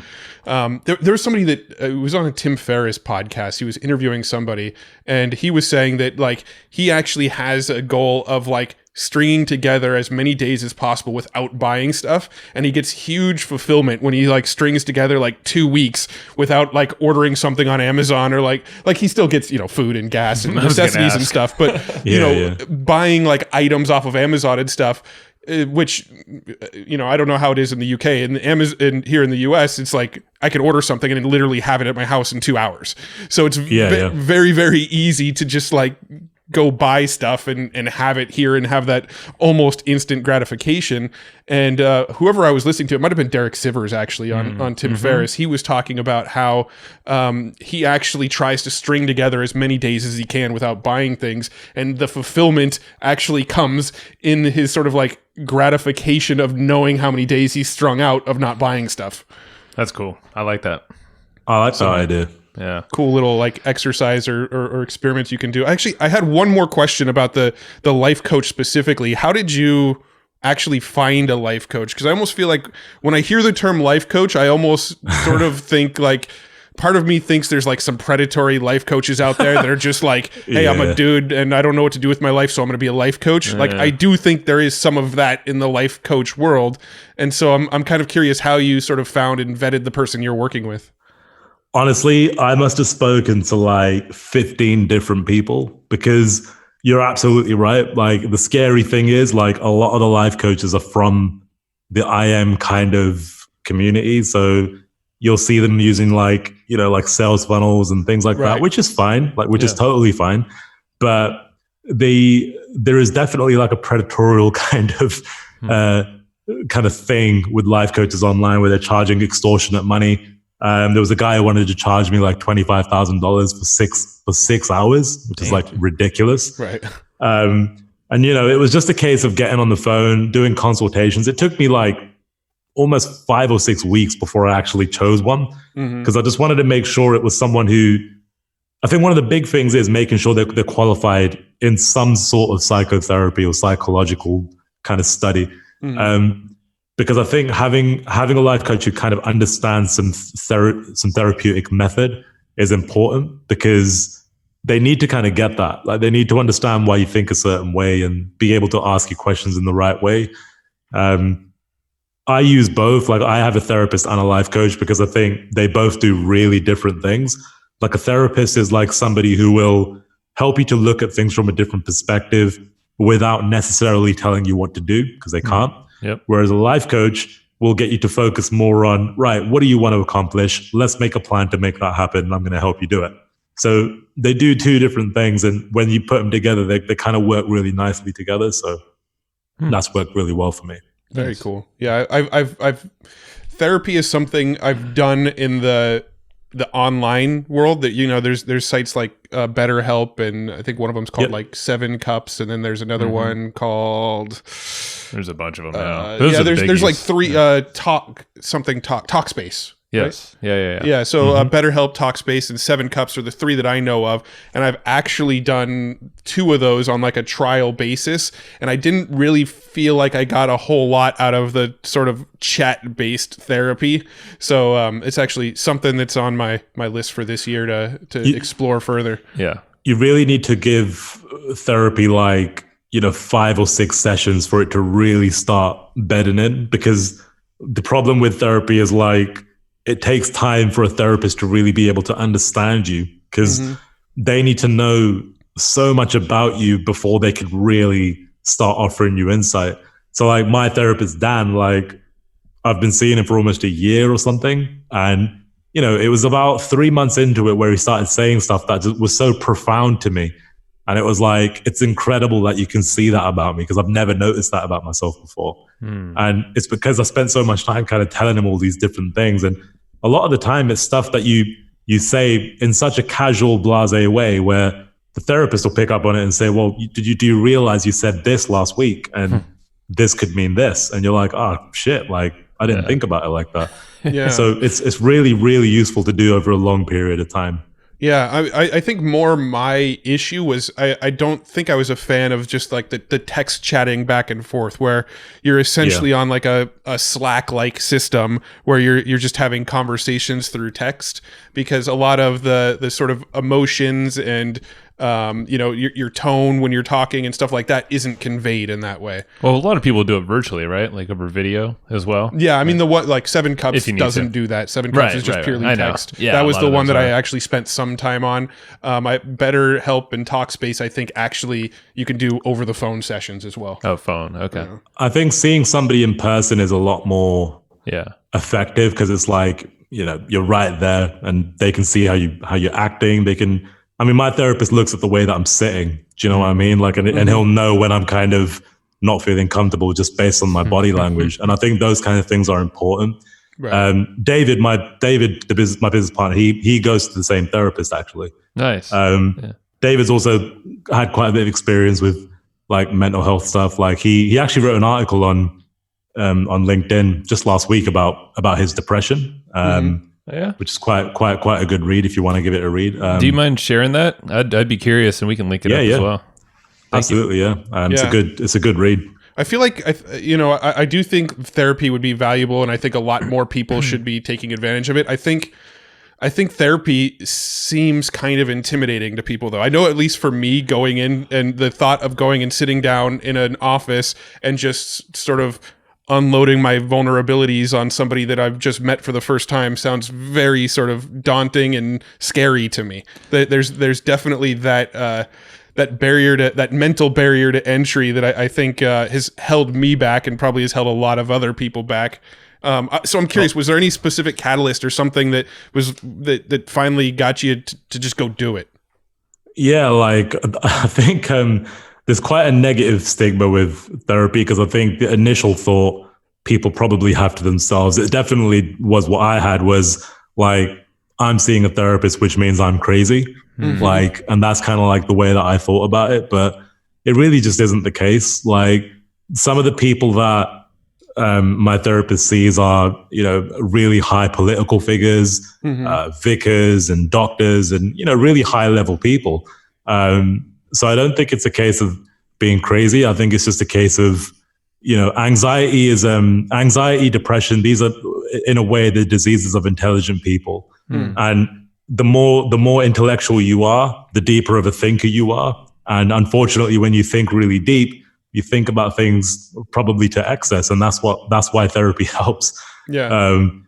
To answer your question, like it was just the fact that my anxiety was that bad. Like it was to a point where I started getting a lot of physical symptoms from anxiety, where I started getting pains in my legs, migraines, heart palpitations, and all these kinds of things, which I thought I just thought I was just basically getting ill and dying, basically. Yeah. And when I went to see my physiotherapist, who was basically giving me like a muscle massage, I told him about how I was feeling, and I said, like, I'm getting all these pains and I need to figure out what it is.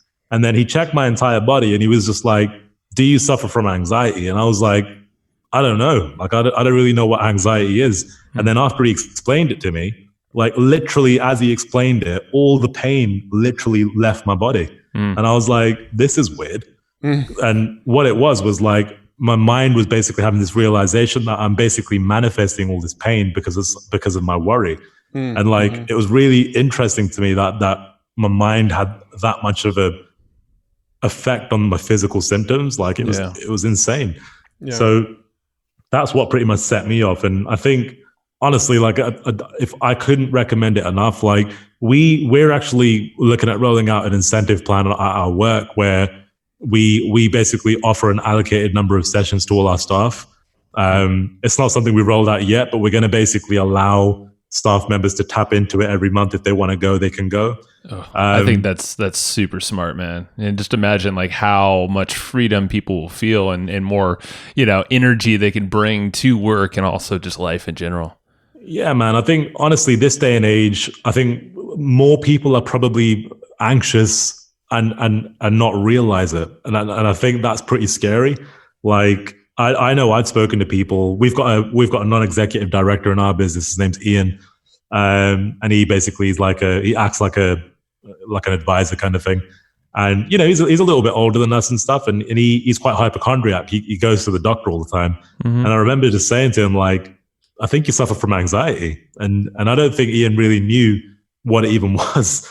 Like, and until we started really talking about it, I think he kind of realized that that a lot of the things that he's feeling and a lot of the symptoms he's getting is basically just a manifestation of his mind. Yep. And like, we're talking about somebody who's, you know, in their 40s, really intelligent guy.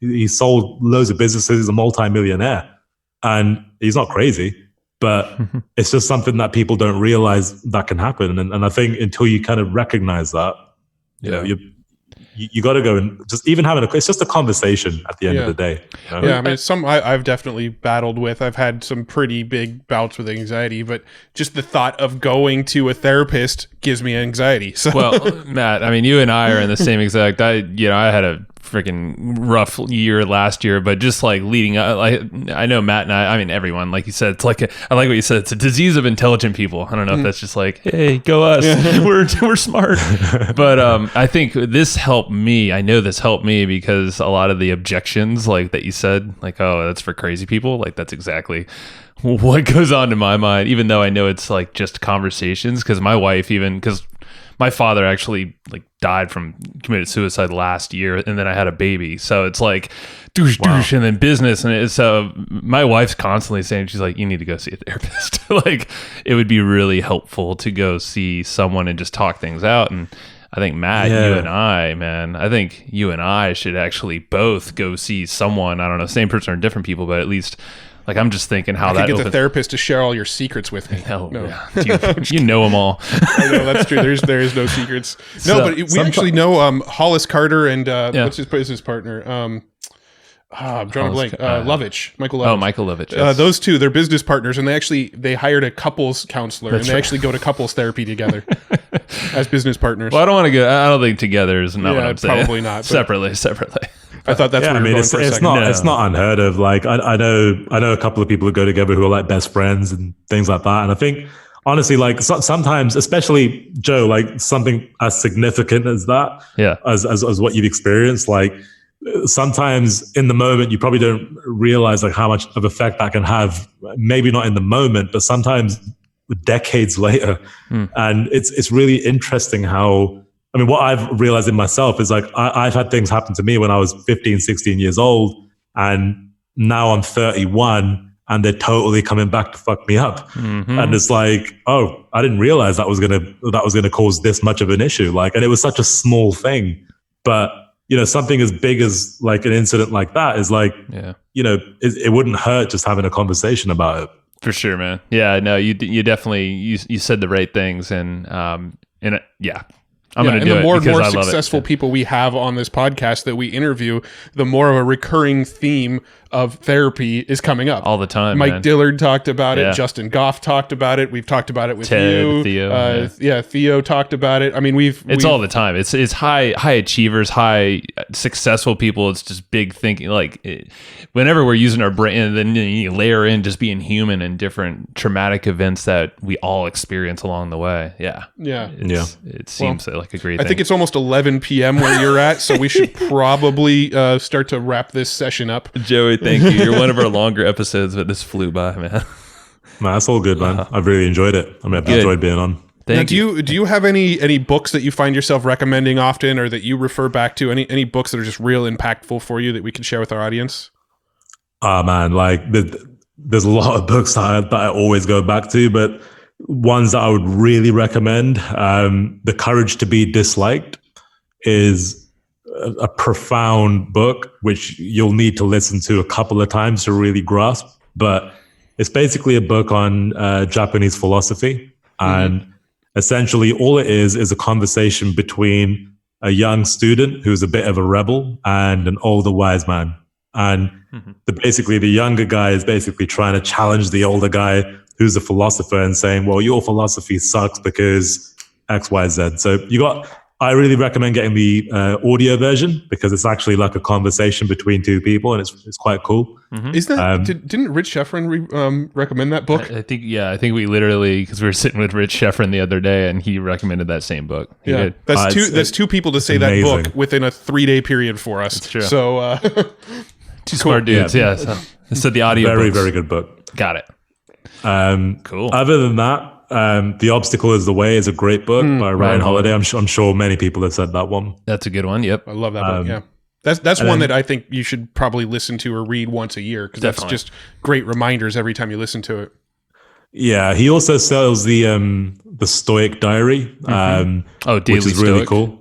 Yeah, that's it. Yeah, and it has like a daily thing in there, which is really cool. I bought that last year, and I read it for a couple of months, and I ended up putting it somewhere and forgot where. But yeah, he's actually launching a daily calendar, like a tear-off calendar, where every day you kind of tear off the page, and it's got a new sort of stoic message on every day of the calendar. Nice. I think there's even a daily email if you just wanted to get it that way. But I did the same thing, Joey. Last year I gave up like halfway through, but every day this year so far I've read my kitchen counter, so it's helpful. It's a good book.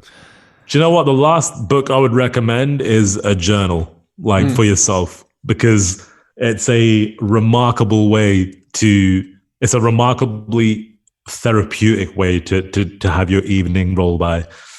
Even if you don't do it every day, I do it but like once every week or so. And honestly, like not just from a personal perspective, but from business, like when you write shit down, it's just like, it's so different to typing stuff and reading stuff on the internet and your phone and that kind of thing. Because what happens when you're journaling, right, is like, when you write something down, you can't delete it. Like you can't say, that doesn't sound good, so I'm just going to delete that line. I'm going to rewrite it. Like you can't do that. So you've got to really think about what you're going to put when you put pen to paper. Journaling has like completely changed my mindset in a lot of ways. Like I highly recommend it. And there's one particular journal called the Mind Journal. And it's basically a journal that's designed for men. Now, it doesn't have to be just for men. Like I actually bought 3 copies and I gave it to a couple of girls in our office. But Mind Journal is amazing. I think it's just mindjournal.com or something like that. If you Google it, you'll be able to see it. And that's a really cool journal for anybody who wants to get into journaling, and I really recommend doing that. Very nice. Cool. Yeah, I love journaling. I'm a very much a free form journaler. I've tried like the 5-minute journal, and then there's like these Evo journals that we have, and I actually got one of John Lee Dumas's journals, like the Freedom Journal or something years and years ago. And any one that sort of restricts me on what I can write, I never stick with. The one journal that I've stuck with for 7 years now is a spiral bound notebook that I just open up and write with pen and paper in. There you go. Nice. Yeah. No, I like cool. What you said about writing. Because I'll go back and forth, and I always find myself looking back. I'm like, man, I really felt like I had a better formed idea when I hand write. And I like what you said. You can't delete what you wrote, so it's like, yep, you're right. And I'll like sketch pictures in my journal and stuff too. I'll actually write stuff out and then be like, you know what, this is better in visual, and I'll actually start drawing pictures in my journal to like visualize my thoughts and stuff. And you can't really do that if you're using like some sort of text editor kind of thing, you know? You're the modern day Da Vinci, Matt. Yeah, exactly. That's what I'm going for.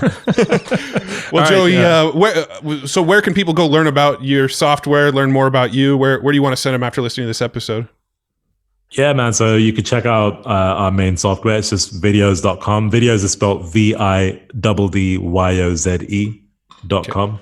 Cool. And that's it, man. You could add us on Instagram. It's just at videos. You could add me at Joey Xoto if you want. I'm also on LinkedIn and wherever else. So just reach out. I'm happy to have a chat if anybody wants to connect.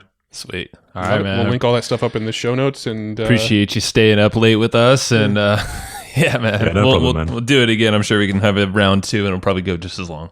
Yep. Yeah, definitely. All right, buddy. Take care. Man. Good talking to you. Thanks, man. Hey. Thank you for listening to that episode. This is Joe Fear.